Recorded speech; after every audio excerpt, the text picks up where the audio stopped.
Selamat pagi Bapak Ibu Saudara, Salam. Puji nama Tuhan, kita terus dapat mengadakan ibadah, baik ibadah live streaming, bahkan juga ibadah kedua setelah 3 bulan kita tidak beribadah bersama-sama karena COVID-19. Dan kita bersyukur hari ini kita juga ada di tempat ini, di ruangan ini. Dan saya berharap bahwa kita terus mengingatkan diri kita sendiri untuk mengikuti standar peraturan yang ada, untuk menjaga jarak dan juga menjaga jarak, tidak bersentuhan, memakai masker dan jaga kebersihan dengan selalu mencuci tangan. Nah, saya berharap jemaat Tuhan tetap dalam keadaan sehat, dalam keadaan baik-baik, dan percayalah bahwa Tuhan ada bersama dengan kita. Amin. Sekalipun kita tahu bahwa situasi semakin memanas, wabah semakin memuncak, karena kita mendengar di mana-mana orang-orang yang sudah terkena konfirmasi COVID-19 ini. Baik Bapak Ibu Saudara dikasih dalam Tuhan, saya mengajak kita untuk membaca firman Tuhan sebagai dasar khotbah saya pada pagi hari ini, yaitu di dalam Yesaya 41 ayat yang ke-8 sampai ayat yang ke-10. Yesaya 41 ayat 8 sampai ayat yang ke-10. Firman Tuhan berbunyi demikian. Tetapi engkau, hai Israel, hambaku, hai Yakub yang telah kupilih, keturunan Abraham yang kukasihi, engkau yang telah kuambil dari ujung-ujung bumi dan yang telah kupanggil dari penjuru-penjurunya. Aku berkata kepadamu, engkau hambaku, aku telah memilih engkau dan tidak menolak engkau. Jangan takut, sebab aku menyertai engkau. Jangan bimbang, sebab aku ini Allahmu. Aku akan meneguhkan, bahkan akan menolong engkau. Aku akan memegang engkau dengan tangan kananku yang membawa kemenangan. Saya membaca ulang ayat yang ke-10. Janganlah takut, sebab aku menyertai engkau. Janganlah bimbang, sebab aku ini Allahmu. Bapak Ibu Saudara dikasih dalam Tuhan Yesus Kristus, tema khotbah kita pada pagi hari ini yaitu jangan takut, Tuhan menyertai kita. Rasa takut adalah bagian dari kehidupan kita sebagai manusia. Dan dapat dikatakan bahwa rasa takut itu adalah salah satu insting yang tertua yang dicatat oleh Alkitab. Sebab di dalam Kejadian 3 ayat 10, di sana dikatakan bahwa manusia ketakutan ketika manusia telah berbuat dosa. Allah mencari ketakutan, dan manusia ketika itu merasa telanjang karena sudah melakukan apa yang dilarang oleh Allah. Ini artinya bahwa karena dosalah maka ketakutan mulai memasuki kehidupan manusia. Sebab sebelum manusia jatuh ke dalam dosa, maka keadaan manusia tidak ada ketakutan. Manusia penuh dengan kedamaian, manusia penuh dengan keadaan yang disebut dengan Salam, damai sejahtera Tuhan. Tetapi ketika manusia sudah jatuh ke dalam dosa, maka ketakutan itu menjadi bagian kehidupan manusia. Tidak terkecuali orang beriman sekalipun, ketakutan itu selalu ada. Nah Bapak Ibu Saudara dikasih dalam Tuhan, pada pagi hari ini kita melihat satu firman Tuhan yang luar biasa, yang menegaskan bahwa janganlah takut. Firman Tuhan ini memang untuk bangsa Israel, umat pilihan Tuhan. Kalau kita membaca sebelum ayat yang ke-10, menegaskan bahwa Allah memilih baginya umat melalui Yakub, Israel, hambaku. Allah telah memilih sesuai dengan kehendaknya. Dan ketika Allah memilih, maka ia tidak akan melupakannya. Pada ayat yang ke-8 dikatakan, aku telah memilih engkau dan tidak menolak engkau. Dan Tuhan menepati janjinya. Yesaya mengungkapkan janji Tuhan kepada bangsa Israel, sekalipun kita tahu saat itu bangsa Israel dan pembuangan di Babel. Alkitab mencatat atau sejarah mencatat 150 tahun setelah Yesaya bicara tentang jangan takut, jangan bimbang, jangan khawatir, Tuhan akan melepaskan kita dari pergumulan dan membawa kemenangan. Tuhan menepati janjinya ketika ada bangsa lain melalui Raja Nebukadnezar mengalahkan Babel sehingga membebaskan orang Israel ketika itu. Sekalipun masa kegelapan itu belum berakhir, sebab kita tahu bahwa masa kegelapan yang dialami oleh bangsa Israel sebelum Tuhan Yesus datang itu kurang lebih 400 tahun, lebih 450. Kita tahu bahwa bangsa Indonesia pernah dijajah 350 tahun kurang lebih, dan barulah kita merdeka. Cukup lama, sudah beberapa generasi. Tetapi Tuhan mengingatkan melalui Yesaya bahwa Tuhan tidak melupakan bangsa ini. Itu sebabnya kita melihat bahwa bangsa Israel tetap survive, tetap ada sampai hari ini. Sekalipun tenggelam timbul, pernah dibuang ke Babel, pernah dijajah oleh bangsa Persia, lalu kemudian oleh bangsa Roma. Tetapi bangsa-bangsa yang besar itu pada akhirnya terhilang, dan bangsa Israel tetap ada sampai hari ini. Sehingga itu membuktikan bahwa Alkitab kita benar, dan sekaligus membuktikan bahwa Allah yang berjanji, ia menepati janjinya. Sekalipun menurut rentang waktu kita itu sesuatu yang barangkali tidak sama dengan keinginan kita, tetapi percayalah, ketika kita telah menjadi umatnya dan ia menjadi Allah kita, ia akan menepati janjinya. Amin. Sebab dalam Roma 8 ayat 9 juga mengatakan, ketika kita percaya kepada Tuhan, kita telah menjadi umat pilihannya, dan janji Tuhan ini juga bagi kita. Dalam 1 Petrus 2 ayat 9 juga berkata, kamulah bangsa yang terpilih, ya, imamat yang rajani, kata firman Tuhan, bangsa yang kudus yang telah Tuhan pilih dengan satu tujuan, yaitu untuk menjadi saksi Tuhan di tengah-tengah dunia ini. Nah, Bapak Ibu Saudara dikasih dalam Tuhan Yesus Kristus, dengan demikian bahwa janji Tuhan kepada umat pilihannya dan kepada kita pada pagi hari ini, di tengah-tengah situasi yang sedang kita alami saat ini, bukan saja karena COVID-19, tetapi permasalahan hidup sebenarnya bukan hanya masalah corona itu. Banyak sekali masalah yang kita hadapi, apalagi di tengah-tengah akhir zaman ini. Saya mau katakan demikian karena tanda-tanda zaman juga sudah kita melihat. Akhir zaman sudah dekat. Kesulitan hidup akan kita lalui, masalah hidup, tekanan, penderitaan, bahkan penganiayaan akan terjadi. Tetapi firman Tuhan mengingatkan satu janji yang luar biasa. Firman Tuhan mengatakan, jangan takut, Tuhan menyertai kita. Karena itu Bapak Ibu Saudara dikasih dalam Tuhan, beberapa hal prinsip penting yang perlu kita ingat melalui kebenaran firman Tuhan pada pagi hari ini. Yang pertama, tentunya kita tidak boleh takut. Amin. Pertama, tidak boleh takut, karena Tuhan katakan jangan takut. Kita punya alasan yang kuat mengapa kita tidak boleh takut, karena Allah menyertai kita.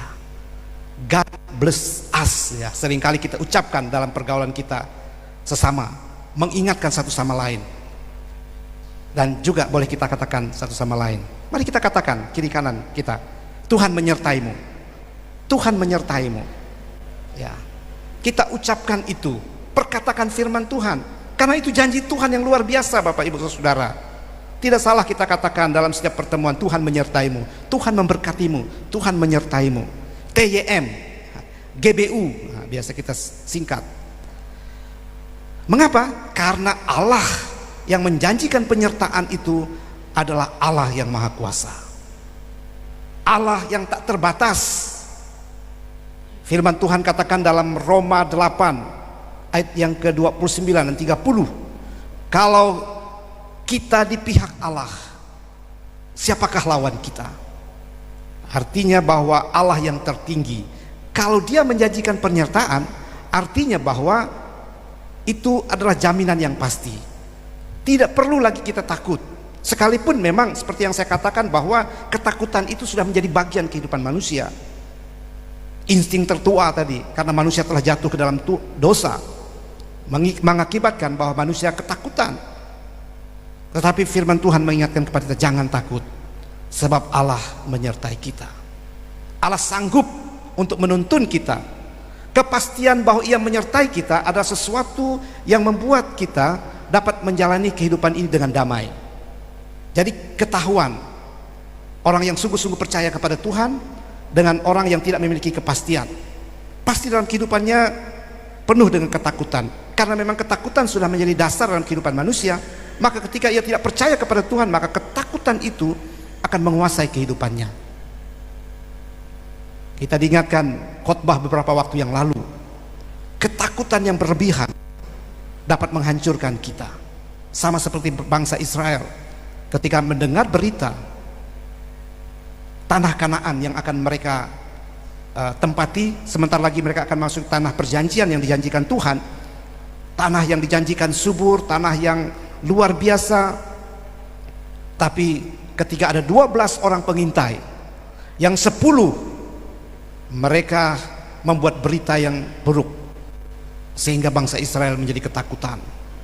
Bangsa di sana besar-besar, kota-kotanya luar biasa kuat, tidak mungkin kita dapat mengalahkan orang Kanaan. Dan ketakutan itu menyebar bagaikan virus, sehingga hampir semua bangsa Israel ketakutan, dan Tuhan menghukum mereka. Itu sebabnya Bapak Ibu Saudara dikasihi dalam Tuhan, firman Tuhan ini sekaligus mengingatkan kepada kita, awasan bagi kita. Kalau kita tahu bahwa Tuhan itu menyertai kita, apalagi sebagai umat Tuhan Dia menjanjikan, maka jangan biarkan ketakutan itu menguasai kita. Jangan takut. Jadi hal yang pertama, tidak boleh takut dalam kehidupan kita. Kemudian yang kedua, firman Tuhan mengatakan kita tidak boleh bimbang. Kita tidak boleh menjadi bimbang karena Tuhan itu Allah kita. Kita umatnya, dan Allah itu adalah Allah kita. Aku memilih bagiku umatku, dan aku menjadi Allah mereka. Ketika Allah memilih bangsa Israel, sama seperti Dia memilih kita. Aku memilih kamu, dan kamu menjadi umatku, dan aku menjadi Allahmu. Bapak Ibu Saudara dikasihi dalam Tuhan Yesus Kristus, ini memberikan kepastian bagi kita, sama seperti kita tidak boleh takut, tidak boleh bimbang dan ragu. Mengapa? Kebimbangan itu, keraguan itu juga dapat menghancurkan kehidupan kita. Bayangkan kalau kita hidup terus dalam keraguan-raguan, mau melakukan sesuatu ragu-ragu, bimbang, belum lagi kepercayaan kita kepada Tuhan. Kita ragu-ragu, benar nggak Tuhan itu ada? Benar nggak Allah itu maha kuasa? Benar nggak kita ini menjadi umat Tuhan? Pagi hari ini Tuhan mengingatkan kepada kita, di tengah-tengah situasi yang menghantui kita, di tengah-tengah situasi yang mencemaskan dan menimbulkan kekhawatiran, Tuhan mengatakan jangan bimbang, sebab aku ini adalah Allahmu, kata Tuhan. Dengan demikian kita dapat menjalani kehidupan ini dengan damai. Amin. Sekalipun di tengah-tengah new normal yang telah ditetapkan oleh pemerintah, bukan berarti bahwa virus corona itu sudah berakhir. Tapi new normal memberikan kepastian bagi kita, mari kita melakukan aktivitas kehidupan kita seperti biasa, tetapi dengan tatanan yang baru. Ya, kita menjaga diri, waspada, karena tidak ada lain yang dapat menolong diri kita sendiri selain diri kita secara pribadi. Itu sebabnya firman Tuhan katakan jangan bimbang, jangan ragu. Orang yang setengah-setengah itu kadang-kadang justru dialah yang akan menerima akibatnya. Karena ketakutan itu juga dapat menimbulkan kelemahan pada imunisasi kita. Itu menurut pakar. Kekhawatiran itu membuat asam lambung kita naik, lalu kemudian membuat imun kita menjadi berkurang, sehingga ketika ada penyakit, bukan saja penyakit karena virus corona, tapi penyakit yang lain, maka tubuh kita menjadi lemah. Firman Tuhan mengingatkan kepada kita, hati yang gembira adalah obat. Kegembiraan itu datangnya karena kepastian, Bapak Ibu Saudara. Kegembiraan itu datangnya karena kita memiliki Allah yang memberikan jaminan penyertaan, dan Dia menjadi Allah kita, yang menempatkan dirinya Allah bagi umatnya. Hidup yang ragu-ragu, firman Tuhan katakan dalam Yakobus 1 ayat 6, bagaikan diombang-ambing seperti gelombang laut, di tengah gelombang laut yang diombang-ambingkan oleh angin. Jadi hidup kita kadang ke atas, kadang ke bawah, dan tidak ada kepastian. Orang mengatakan orang yang bimbang, orang ragu-ragu sama seperti tidak punya pendirian, pelin-pelan, ya, kadang kuat, kadang tidak, dan lain-lain. Tapi saya mau katakan kepada kita, sekalipun kita demikian, karena memang kita lemah, Tuhan mengingatkan kepada kita pada pagi hari ini melalui kebenaran firman Tuhan. Jangan bimbang, jangan ragu. Lakukanlah apa yang Tuhan perintahkan kepada kita. Lakukanlah sesuatu yang kita jalani kehidupan ini, karena kita tahu Tuhan ada bersama dengan kita. Kemudian yang ketiga, Tuhan akan meneguhkan dan menolong kita. Ini janji Tuhan. Dalam kondisi apapun dan dalam keadaan seburuk apapun, Tuhan berjanji akan meneguhkan dan menolong kita. Tuhan akan meneguhkan kita sekalipun kita jatuh, kita tidak sampai tergeletak. Dalam Mazmur 37 ayat 23 dan sampai ayat yang ke-24, Tuhan pun akan memberikan pertolongan kepada kita tepat pada waktunya. Jadi ini janji Tuhan. Tuhan ada bersama dengan kita dalam situasi apapun. Karena itu teguhkan dan kuatkan hatimu. Seringkali kita mendengarkan firman Tuhan, baik kepada Yosua, kepada Musa, dan kepada para nabi, ketika mereka menghadapi pergumulan dalam bangsa Israel, dalam kepemimpinannya, bahkan bangsa Israel sendiri.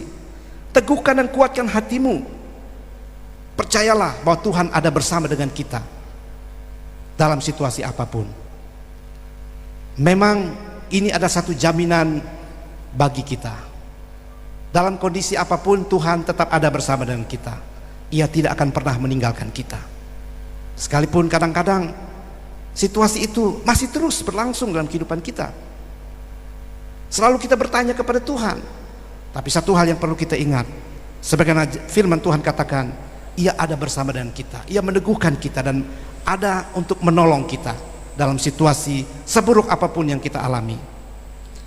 Kemudian yang keempat, yang terakhir, Tuhan akan memegang kita dan membawa kita kepada kemenangan. Tuhan tidak saja berjanji bahwa Ia ada bersama dengan kita, Ia berjanji tidak akan meninggalkan kita, tapi tangannya yang kuat, yang dilambangkan dengan tangan kanannya, akan membawa kita keluar dari permasalahan yang kita hadapi. Ini janji kemenangan, Bapak Ibu Saudara. Janji di mana kita dapat mengatasi masalah dalam kehidupan ini. Tuhan tidak saja kita tahu bahwa Ia menyertai kita, itu janjinya. Dan Tuhan mengingatkan kepada kita, ada Tuhan yang Allah yang Maha Kuasa yang membuat kita tidak bimbang. Bahkan Dia juga menjanjikan kepada kita ada dalam situasi apapun, seburuk apapun, tinggal bersama dengan kita dan tidak membiarkan kita.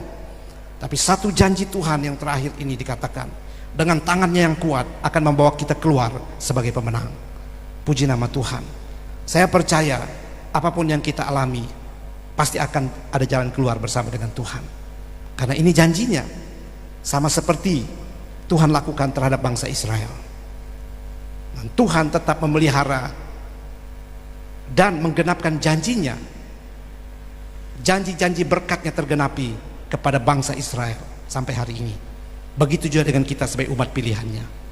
Tuhan akan meneguhkan dan menguatkan kita dan memberikan kita kemenangan dalam menjalani kehidupan yang penuh dengan tantangan.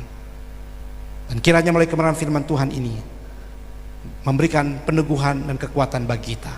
Janji Tuhan yang luar biasa yang diberikan kepada umat pilihannya dan juga kepada kita, umat pilihannya pada zaman ini. Kiranya Tuhan memberkati.